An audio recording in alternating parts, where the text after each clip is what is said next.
अब देखो, कल हम लोगों ने लिया था फैराडेज लॉ, ठीक है, वो एक बार फिर से बता देता।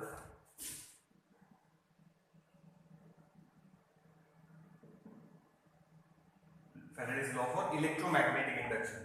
तो याद रखो, चेंजिंग मैग्नेटिक फ्लक्स या चेंजिंग मैग्नेटिक फील्ड होनी चाहिए। दो एक्सपेरिमेंट लिए थे, कॉइल एंड मैग्नेट और एक कॉइल एंड कॉइल एक्सपेरिमेंट। तो कॉइल और मैग्नेट में समझाया था कि रिलेटिव मोशन होना चाहिए, या तो डिस्टेंस इंक्रीज होना चाहिए या डिस्टेंस डिक्रीज होना चाहिए। कॉइल वाले में भी बताया था, मूव किए कॉइल तो भी चलता दोनों, या फिर करंट इंक्रीज होना चाहिए या करंट डिक्रीज होना चाहिए।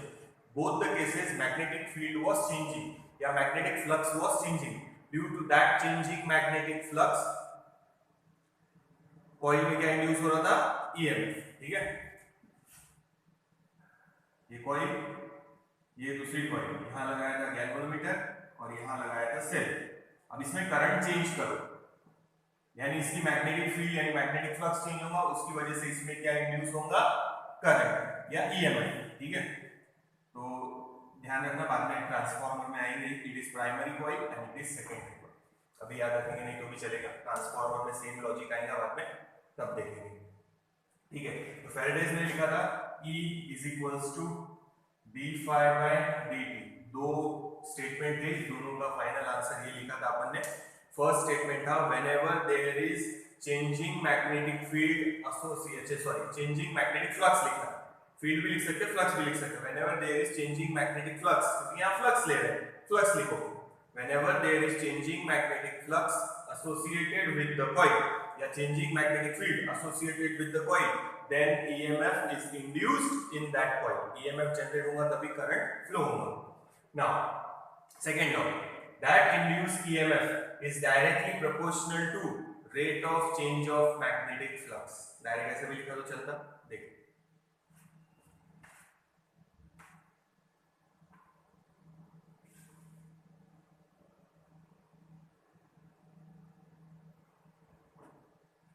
ठीक है, अब आते हैं लेंसेज लॉ पर। तो याद रखना, चेंजिंग मैग्नेटिक फ्लक्स होना चाहिए विद रिस्पेक्ट टू टाइम। तो इस कॉइल में या यहाँ मैग्नेट भी रख सकते, इसकी जगह मैग्नेट रख दो, तो एक ही बात है, मैग्नेट एंड कॉइल एक्सपेरिमेंट बन जाएगा। Yes, north south and this is the coil, और यहाँ रखा है गैल्वेनोमीटर, वो भी चलेगा, देख लेते। कल का वापस एक बार फैराडेज लॉ के स्टेटमेंट देखिए।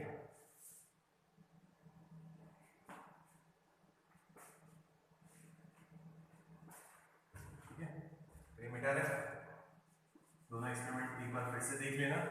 ठीक है, फिर से याद रखो, फर्स्ट लॉ था whenever there is changing magnetic field और changing magnetic field sorry flux associated with the coil, EMF is induced in that coil. ठीक है, सेकंड में लिखना दैट इंड्यूस्ड ईएमएफ या magnitude of that induced EMF is directly proportional to rate of change of magnetic flux, directly proportional to rate of change of magnetic flux.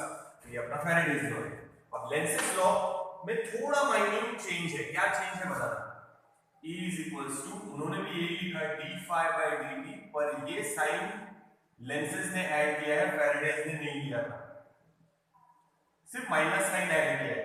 तो यहाँ negative sign shows that, ऐसा लिखना कि that induced EMF या जो current है, EMF है तो करंट है, दैट इंड्यूस्ड ईएमएफ और current oppose the change in magnetic flux that produces, जो मैग्नेटिक फ्लक्स उसको प्रोड्यूस कर रहा है वो उसी को अपोज करेगा, इसीलिए माइनस साइन है। इसका एक्सप्लेनेशन देना, चलिए देखिए।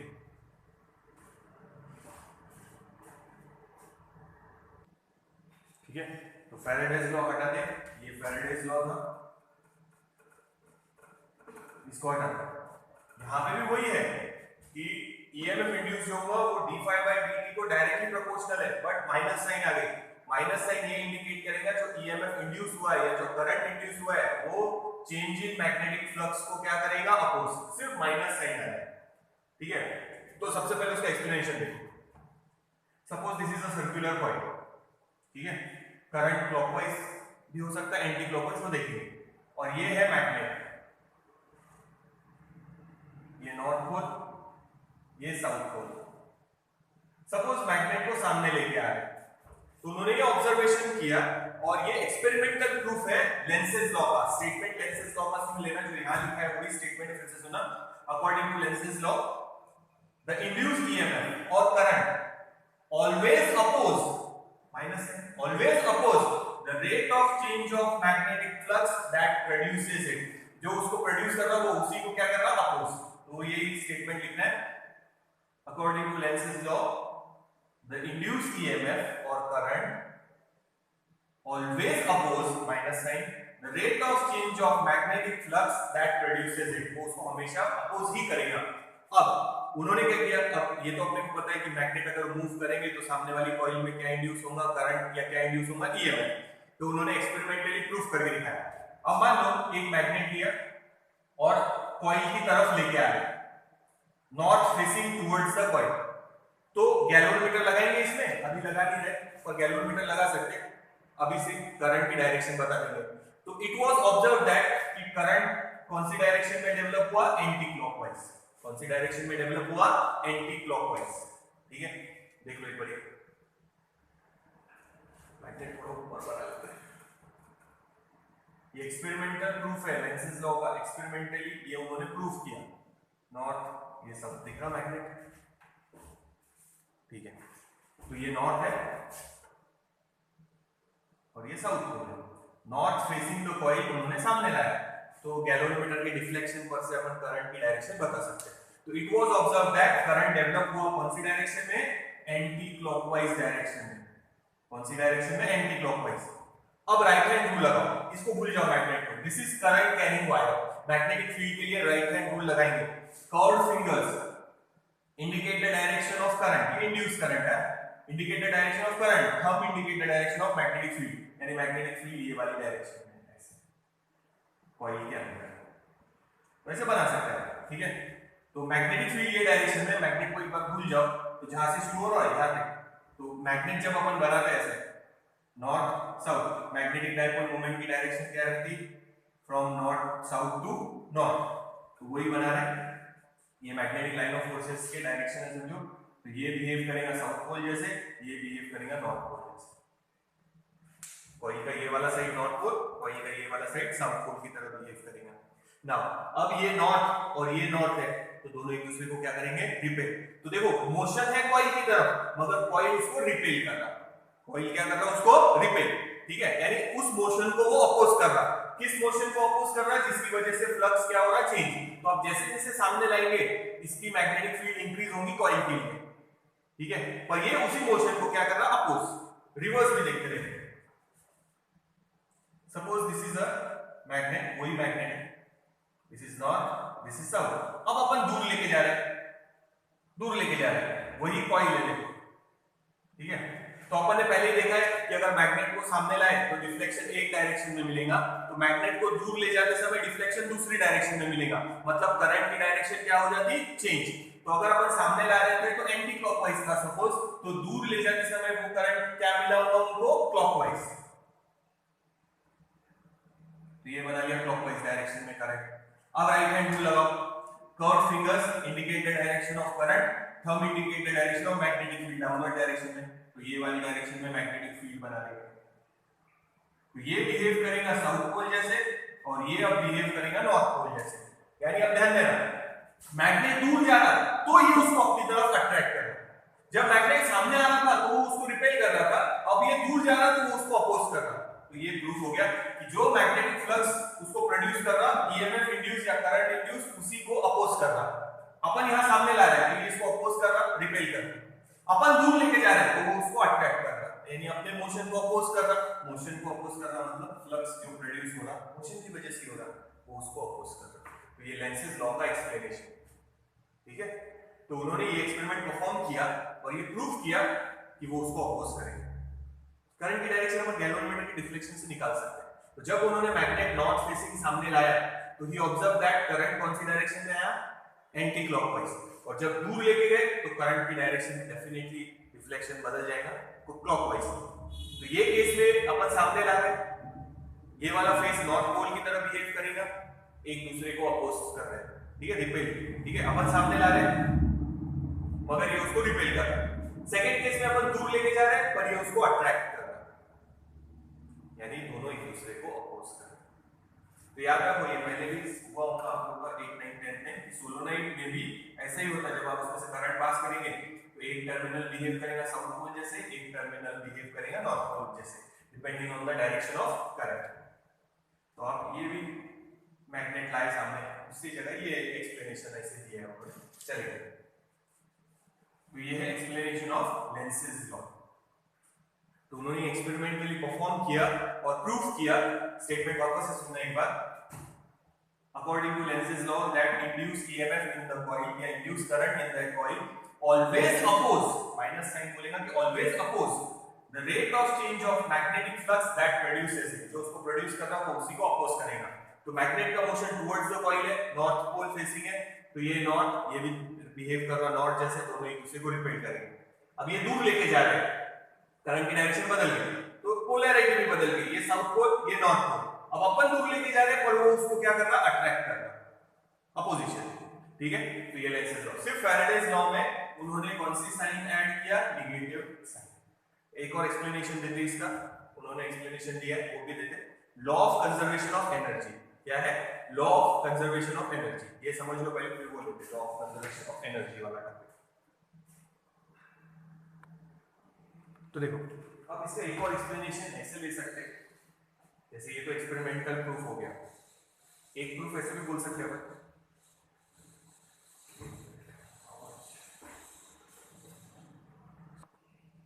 अब देखो फिर से ले रहे कि लेंसेज ने सिर्फ माइनस साइन डाला है। According to him EMF induce या current induce in the coil always oppose the rate of change of magnetic flux that produces it। और ये उनका एक एक्सप्लेनेशन था, एक्सपेरिमेंटल प्रूफ। उन्होंने एक्सपेरिमेंटली करके बताया कि मैग्नेट नॉर्थ पोल फेसिंग जब कॉइल के सामने लाए तो करंट डेवलप हुआ एंटी क्लॉकवाइज में, और यहाँ डेवलप हुआ नॉर्थ, यहाँ सब, ये दोनों एक दूसरे को रिपेल करेंगे। अपन सामने ला रहे पर ये उसको रिपेल कर रहा। अब सेकंड केस में जब दूर लेके जा रहे हैं उसी मैग्नेट को, तो करंट डेवलप हुआ क्लॉकवाइज, करंट की डायरेक्शन बदल गई, पोलैरिटी बदल गई। तो अब ये साउथ पोल की तरफ बिहेव करेंगे और ये नॉर्थ पोल। अपन दूर लेके जा रहे हैं पर ये उसको अट्रैक्ट कर रहा है। तो ये एक्सपेरिमेंट में उन्होंने प्रूफ किया कि मोशन को अपने अपोज कर रहा है। मोशन को अपोज कर रहा मतलब d∅dt को अपोज कर रहा है। Second thing, this law is based on law of conservation of energy. कैसे, मान लो सपोज अपोज कर रहा है ये पता है, पर मान लो अपोज नहीं कर रहा, असिस्ट कर रहा, दोनों सेम डायरेक्शन में डेवलप हो रहे हैं। यानी अगर ये करंट जो डेवलप हो रहा है, इंड्यूस हो रहा, वो उसको असिस्ट करता, सेम डायरेक्शन में होता, तो क्या होता, जैसे ही आप मैग्नेट सामने लाएंगे इनडेफिनाइटली करंट इंक्रीज होता जाएगा। अरे अभी एक दूसरे को अपोज कर रहे हैं तो लिमिट में है, अपोजिशन की वजह से ज्यादा इंक्रीज होगा क्या करंट, नहीं। बट अगर मान लो सपोज दोनों एक दूसरे को असिस्ट करते हैं, यानी जिस डायरेक्शन में ये है उसी डायरेक्शन में ये होता, तो करंट इनडेफिनाइटली क्या होता, इंक्रीज। अब करंट अगर इंक्रीज होता तो बिना किसी एनर्जी के करंट की वजह से कॉइल में क्या जनरेट होती, हीट, जूल्स हीटिंग इफेक्ट। अगर किसी वायर में से करंट पास करो और वो करंट ज्यादा हो रहा, इंक्रीज होते जा रहा, तो हीट भी क्या होंगी, इंक्रीज, हीट जनरेट होंगी। और बिना किसी एप्लीकेशन के या बिना किसी सेल वगैरह के, जैसे ये तो सिर्फ मैग्नेट लाए, इनडेफिनाइटली इंक्रीज हो रहा, तो हीट भी जनरेट होगी, हीट जनरेट होगी बिना किसी दूसरी एनर्जी के। ठीक है, तो अब ये भी बोल सकते हैं कि ये मैकेनिकल एनर्जी है, वो इलेक्ट्रिकल एनर्जी में कन्वर्ट हो रही, पर ये मैकेनिकल इतनी ज्यादा एनर्जी नहीं है कि इनडेफिनाइट करंट फ्लो हो और बहुत ज्यादा हीट जनरेट हो। तो ये law of conservation of energy के हिसाब से भी है कि अपोज करना चाहिए। अगर सामने ला रहा है और ये अपोज करेगा तभी करंट लिमिट में आएगा, और मैकेनिकल एनर्जी क्या में कन्वर्ट हो रही है, इलेक्ट्रिकल एनर्जी में, लिमिट में है। अगर इनडेफिनाइटली इंक्रीज हुआ तो करंट बहुत ज्यादा इनडेफिनाइटली इंक्रीज होगा, जितनी ये एनर्जी नहीं है उससे ज्यादा एनर्जी यहां जनरेट हो जाएगी। So this is contradiction with law of conservation of energy, अगर सेम डायरेक्शन में रहा तो लेंस लॉ ने जो दिया है वो law of conservation of energy के हिसाब से ही है। ठीक है, तो ये भी एक याद रखना कि it is based on law of conservation of energy. अगर ऐसा नहीं होता, मान लो ये एक दूसरे को अपोज नहीं करते, ये एक दूसरे को असिस्ट करते, तो करंट इनडेफिनाइटली इंक्रीज होगा। इनडेफिनाइटली करंट इंक्रीज होने की वजह से जूल्स हीटिंग इफेक्ट की वजह से क्या जनरेट होगी, हीट। ये उतनी ज्यादा नहीं है मैकेनिकल एनर्जी जितनी यहाँ पे हीट जनरेट हो जाएंगे। सो एनर्जी कंजर्व नहीं रहेगी, so energy is not conserve, इसीलिए अपोजिशन जरूरी है। तो ये भी एक थ्योरेटिकल अपन एक्सप्लेनेशन बोल सकते कि अपोज में होना ही चाहिए to follow the law of conservation of energy. अगर ये अपोज में नहीं रहा तो law of conservation of energy follow नहीं होगा, करंट इंडेफिनिटली इंक्रीज होगा और हीट जनरेट होगी, एक्स्ट्रा एनर्जी जनरेट हो जाएगी, जो कि पॉसिबल नहीं है। ये मैकेनिकल एनर्जी इतनी नहीं रहेगी जितनी ज्यादा उसमें क्या जनरेट हो जाएंगी, हीट। समझ में आ रहा है? तो ये ध्यान रखना। तो डेफिनेटली ये दोनों एक दूसरे को अपोज करने चाहिए, तभी law of conservation of energy follow होगा, otherwise law of conservation of energy follow नहीं होगा। So this law is also based on law of conservation of energy. Opposition जरूरी है, ठीक है, ध्यान रखना। तो ये प्रैक्टिकली प्रूफ किया उन्होंने और वो थ्योरेटिकली दे सकते हैं law of conservation of energy का, ठीक है। देखो अच्छा, एक और चीज इसमें याद रखना, ये तो एक ही टर्न के लिए लिया है ये, if there are n number of turns तो सिर्फ n आ जाएगा, n आ गया, n नंबर ऑफ टर्न्स, तो जितने ज्यादा टर्न्स उतना ज्यादा फ्लक्स और उतना ही ज्यादा वहां पे करंट है, n नंबर ऑफ टर्न्स, ध्यान रखना।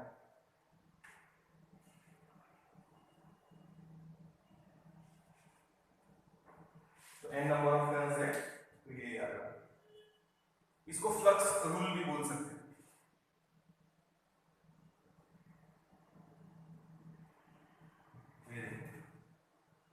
If there are n number of turns, ये माइनस है, सिर्फ n दे, एक टर्न के लिए ये है flux with respect to time जो चेंज हो रहा, तो n टर्न्स के लिए इनको है, तो it is also known as flux rule, इसको ही फ्लक्स रूल बोलेंगे। तो अब ध्यान रखना, इलेक्ट्रोमैग्नेटिक इंडक्शन के लॉज कैसे रहेंगे। अगर आया लॉज ऑफ इलेक्ट्रोमैग्नेटिक इंडक्शन तो फैराडेज के दो लॉज लिखना और लेंस का एक, ये वाला, तो ये तीनों मिलके बनेंगे लॉज ऑफ इलेक्ट्रोमैग्नेटिक इंडक्शन। अगर सिर्फ फैराडेज लॉ पूछा तो सिर्फ दो लॉज लिखना, लेंसेज लॉ पूछा तो सिर्फ ये माइनस साइन वाला लिखना, बट अगर लॉज ऑफ इलेक्ट्रोमैग्नेटिक इंडक्शन बोला तो तीनों लॉज लिखना है, सिर्फ स्टेटमेंट पहले दो लॉज लिखेंगे फैराडेज के लिए और तीसरा लेंसेज के लिए, क्योंकि उन्होंने माइनस साइन डाला है वहां पे, फैराडेज ने माइनस साइन नहीं दिया, उन्होंने बोला कि अपोज करेगा, एक्सपेरिमेंटली प्रूफ किया and law of conservation of energy के हिसाब से भी प्रूफ किया कि अगर सेम डायरेक्शन में हुए तो करंट इंडेफिनिटली इंक्रीज होगा और जूल सीटिंग इफेक्ट की वजह से क्या जनरेट होगी, हीट, बिना किसी सोर्स के हीट जनरेट होगी। ये मैकेनिकल एनर्जी उतनी नहीं है जितनी यहाँ हीट जनरेट होगी, एनर्जी कंजर्व नहीं रहेगी, there will be no law of conservation of energy, but law of conservation of energy हर जगह लगना चाहिए, इसीलिए ये अपोजिशन में है, ऐसा अपन कंसीडर कर सकते हैं। और ये प्रैक्टिकल प्रूफ है, वो थ्योरेटिकल प्रूफ बोल सकते हैं आप, देख रहे हैं ये रहा है ना flux rule n number of turns के।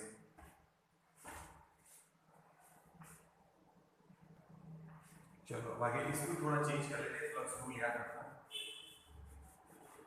और फिर से बता रहा, ध्यान रखना, अगर दोनों एक दूसरे को असिस्ट करते तो करंट इनडिफाइनाइटली इंक्रीज होगा और वहां पे जनरेट होगी हीट जो सेल्फ सस्टेन्ड है, खुद ही सेल्फ सस्टेन्ड, ठीक है। अब एक बार ये सामने लाए करंट इंक्रीज होता जाएगा इनडेफिनिटली, अब करंट इंक्रीज होते जा रहा अपने आप और हीट जनरेट हो रही जो सेल्फ सस्टेन्ड है, बिना किसी कुछ एप्लीकेशन नहीं, सिर्फ एक बार अपन ने ये मैग्नेट सामने लाया तो ये एनर्जी और ये एनर्जी कंजर्व नहीं रहेगी, ये बहुत ज्यादा हो जाएगी, सेल्फ सस्टेन्ड हो जाएगा, यानी वो करंट अपने आप इंक्रीज होता रहेगा और हीट जनरेट होगी। इसीलिए याद रखो अपोज जो है वो करेक्ट है, क्योंकि it is in the law of conservation of energy, ठीक है।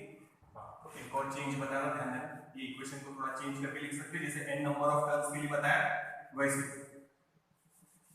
नाउ फ्लक्स का फॉर्मूला कल बोला था आप लोगों ने, एक बार पढ़ लेना, फ्लक्स का फॉर्मूला था phi = b डॉट bs या da, अभी bs लिखेंगे या एक बार के लिए अभी a लिख लेते हैं, डॉट प्रोडक्ट है यानी ये हो जाएगा ba cos थीटा, ठीक है। नाउ इसमें वैल्यू डाल दो, तो e = अभी phi की वैल्यू सब्स्टिट्यूट करो, सो e = माइनस, इस कॉइल में फिलहाल एरिया क्या है, कांस्टेंट, मैग्नेटिक फील्ड चेंज हो रही, तो एरिया कांस्टेंट और दोनों का एक्सिस देखो, ये स्ट्रेट लाइन, दोनों का एक्सिस सेम है, इसलिए थीटा की value 0। Now E = cos 0 = 1, magnetic field change हो रही, एरिया कांस्टेंट है तो एरिया बाहर रखेंगे ऐसे, और इसको ऐसे लिखेंगे, मैग्नेटिक फील्ड चेंज हो रही विद रिस्पेक्ट टू टाइम, तो ये भी फॉर्मूला याद है, या फिर आप इसको ऐसे भी लिख सकते हो, E = माइनस सिर्फ मैग्नीट्यूड लिखना है तो ए लिखो और ये dv अपॉन, वैसे भी लिखा तो चलता, वेक्टर नहीं डाला है यानी मैग्नीट्यूड है, यहाँ वेक्टर डाला है पर मॉड में डाल दिया मतलब मैग्नीट्यूड है। तो इस फॉर्मूले को ऐसे भी लिख सकते हैं, फाई की वैल्यू डाला है b a cos theta, theta की वैल्यू 0 क्योंकि दोनों का एक्सिस सेम है, एंगल 0 है, cos 0 is 1। Magnetic field change हो रही क्योंकि जैसे आप मैग्नेट सामने लाएंगे मैग्नेटिक फील्ड क्या होंगी, चेंज। तो मैग्नेटिक फील्ड चेंज हो रही, एरिया कांस्टेंट है तो मैग्नेटिक फील्ड चेंज हो रही with respect to time, area constant. Area कभी बताते बाद में, एरिया भी चेंज हुआ तो चेंज होगी मैग्नेटिक फील्ड, लिखते हैं अभी। सो E इज इक्वल टू ये दिया, तो मॉड में लिखना है तो ऐसे लिख सकते हैं या डायरेक्ट मैग्नीट्यूड लिखना है तो ऐसे भी लिख सकते हैं। तो ये थोड़ा सा है।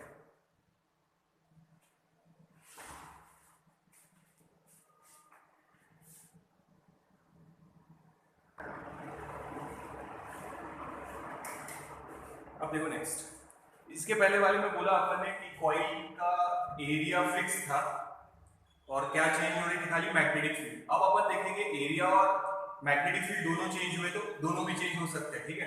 तो एक इरेगुलर शेप कंसीडर करेंगे जिसका सरफेस एरिया है suppose S, area vector quantity direction तुम लोग की तरफ ले सकते हैं, देखते हैं उसके बाद में ना।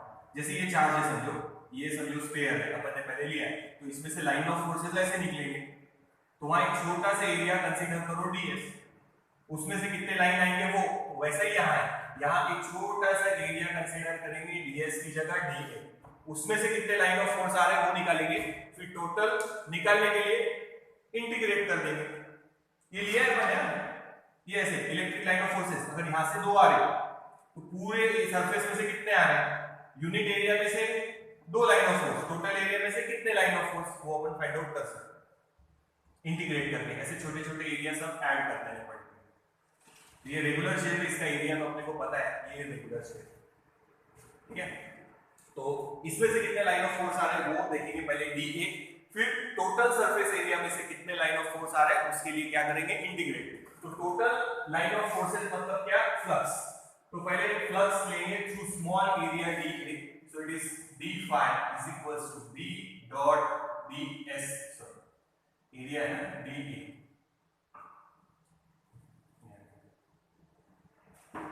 अब टोटल निकालना है फ्लक्स, तो इसको क्या करेंगे, integrate b dot dA। Now suppose magnetic field is also changing and area is also changing, पहले स्मॉल था टोटल के लिए ले रहे, तो इसको ऐसा भी लिख सकते हैं, phi is equals to integration of bt और यहाँ लिखेंगे dA। तो मैग्नेटिक फील्ड चेंज हो रही है विद रिस्पेक्ट टू टाइम, और क्या चेंज हो रहा है, एरिया, दोनों एक साथ में चेंज हो रहे हैं। और टोटल एरिया कितना है S, तो यहाँ लिख लो लगे तो S, ये S, total flux to the area S।